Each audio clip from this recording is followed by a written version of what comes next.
my third album was produced by John Hansborough, who is also the lead guitar player in my band. Oh, okay. Yeah, so he does it. And all that was done up in Winchester, Virginia, at his home studio.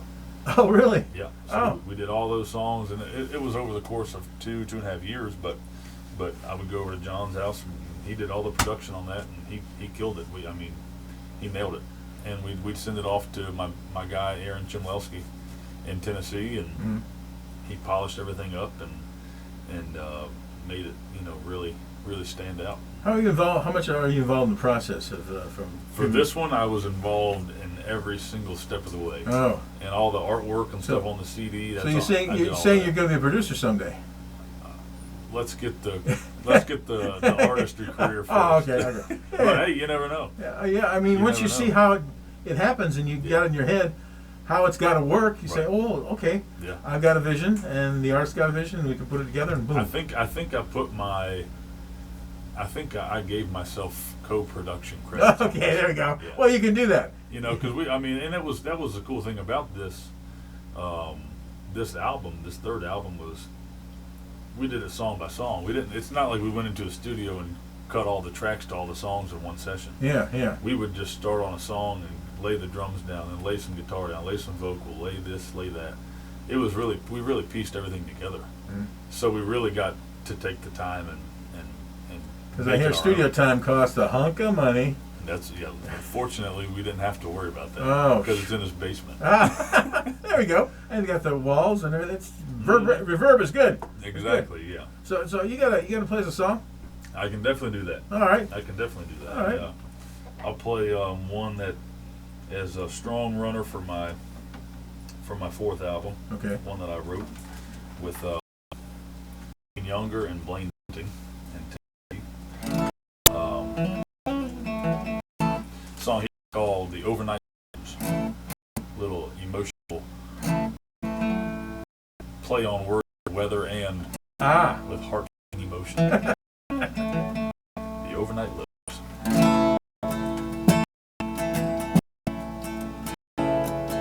Weatherman says sunshine.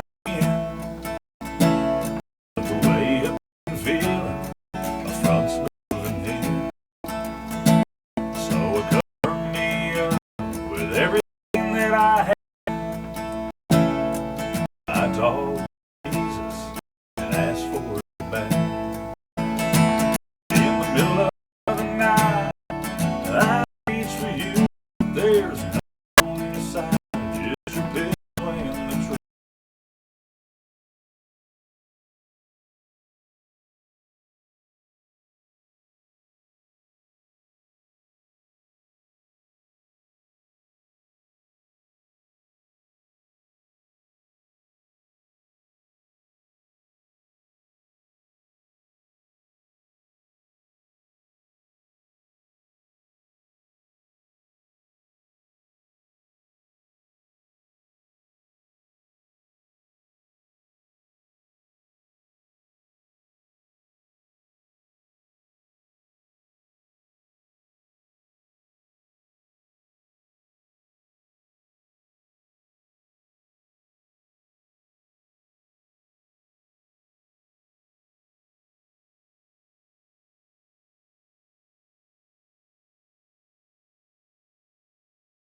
weatherman says sunshine again, but the way you've been feeling, the front's moving in. There you have it there. All right. The overnight low.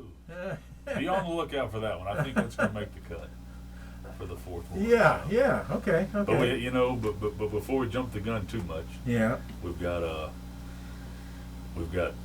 10 songs that a lot of folks down here might not have heard yet. So on the third album, so okay. Enjoy that one while you can, and just know that the fourth one's on its way. When you do a show, okay, well now I guess you got a little bit to draw from. But do you think in the future that like, you don't want to hear that song? That was like my first album. I do, yeah. I've thought of that many times, and I still get requests for quite a few songs off of my first album, and some of them I haven't sang for years. So you know them as well? Or? I don't know them as well. Yeah, and it's like I need to go back and relearn. I just need to keep all those songs fresh. But you start releasing 6, 7, 8, 9 albums. Yeah. It's kind of hard to. I've heard different things from different artists. Like, that song made me so, and people love it. And I'm playing the hell out of it. If that's the case, yeah, absolutely. There's a song I got on my first album. It was actually the title track of my first album called "Up on the Drive." Okay. And it's about the Skyline Drive right there in Front Royal.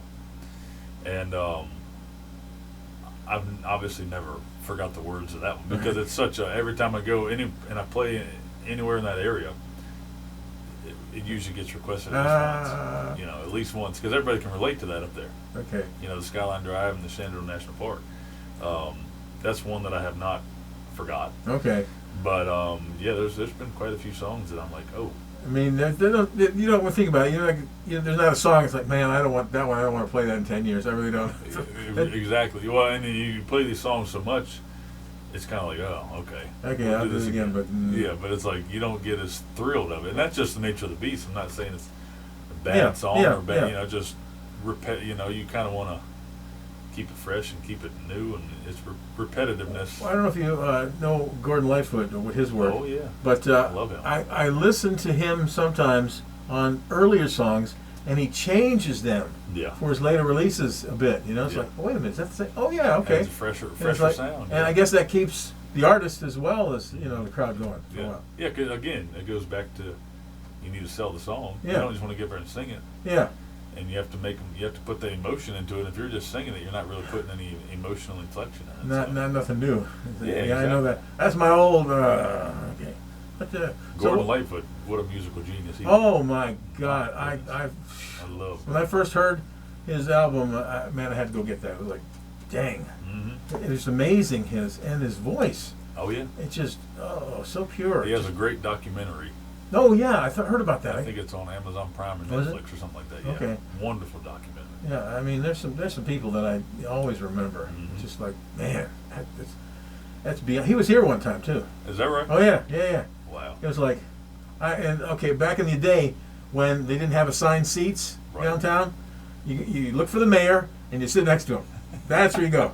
And I was right next to him. Boom. There you go. I'm about as far away from Gordon Lightfoot as from you. That's impressive. It was like, that was fun. That's cool. That was fun. Yeah. But of course, in his later days, he had that operations and whatever happened. He wasn't to him. what he was. Yeah. But he was still Gordon Lightfoot. Oh yeah, still Gordon Lightfoot. He was still a genius. That's right. I love that.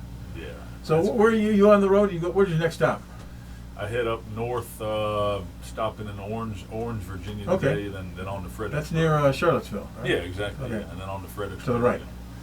I'll probably go home tonight because of Orange and Fredericksburg, not about an hour and a half from my house. So stop there and sleep in my own bed. Maybe. Yeah, you remember what that's like? Cook my own meal.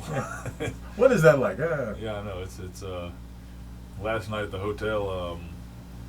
I was the last room because I didn't get in till like 11:30, 12 o'clock, and I had to sleep. I'm like 6'2", 6'3", and I had to sleep on a twin bed. Oh. You know what? But you don't remember the comforts at home. With the glass is half full or half empty. Mine's always half full or full all the way. It was cold, and I was happy to have a warm place to sleep and a nice warm shower this morning. So just think about it, because what the alternative? And I could have slept in my Tahoe. Yeah. And I don't want to do that. Oh. Okay. So it was nice. But I am looking forward. I love being out on the road, and you'll probably very rarely hear me say I can't wait to go home, because I just love being out and traveling and broadcasting my music and my career, and maybe influencing somebody to go pursue their own Yeah. career. Everybody's got a dream or something. Yeah, chase your dreams, chase your goals, and have fun doing it. Well, you know you made it when you have a West Coast tour. Oh yeah, and I've played out on the West Coast many times. Oh, really? But when I always said jokingly, when I come back into Front Royal, and it says "Welcome to Front Royal," whenever it says "Welcome to Front Royal," and at the bottom of that says "Hometown of Ryan Jewell," Oh, that's when there you go. Oh yeah, yeah. That is it. Yeah, you made it then. That's it. Man, yeah. all right. We shall see. Hopefully one day. You got one more song for us before we go? Absolutely, yeah. All I'm right. more than happy to. We'd love to put these online too. Is that okay? Oh, I love that. Yeah. Okay. Yeah. Okay. I'll send this to Shannon. Oh, that'd be great. Grassroots too. That She would be loves that. Getting this. No, wait. One quick question about Shannon. Okay, I got an email from her about you coming, and then the last name was different, and then the last she sent email it was to the old name. And I'm like, wait a minute now. Tried to ask her about it, but she didn't see it respond. I'm like, just curious. Well, I have to ask her Yeah. to run fire too. Yeah. Give her a text after this. Wrote this song with Adam Underwood, mine. One of the most songwriters you probably heard of. He's got a bunch of covers on a whole bunch of artists. Number one, but he has had many top tens. He's been doing this for 40-some years. Oh.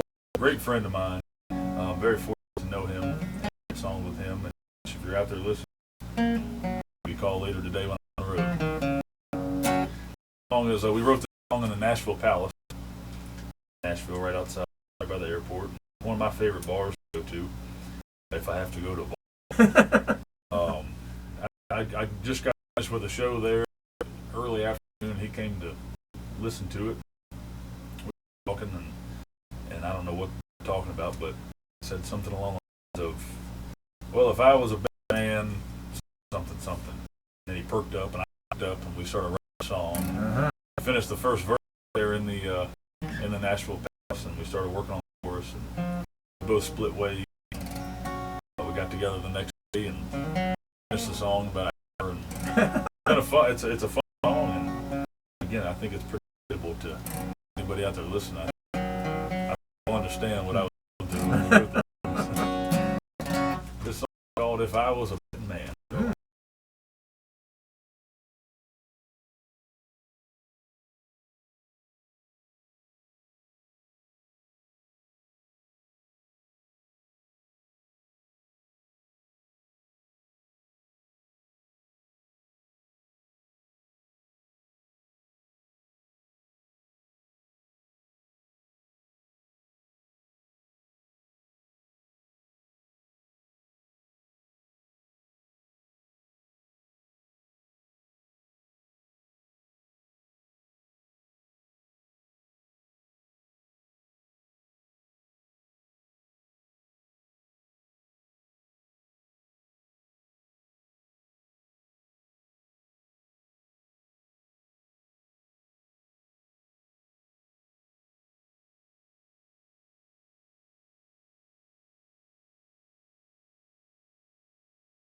Bet she's missing me right now, wondering how I'm doing without her.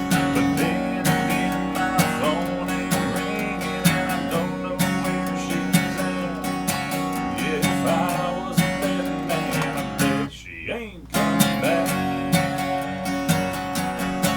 Coming back. Coming back.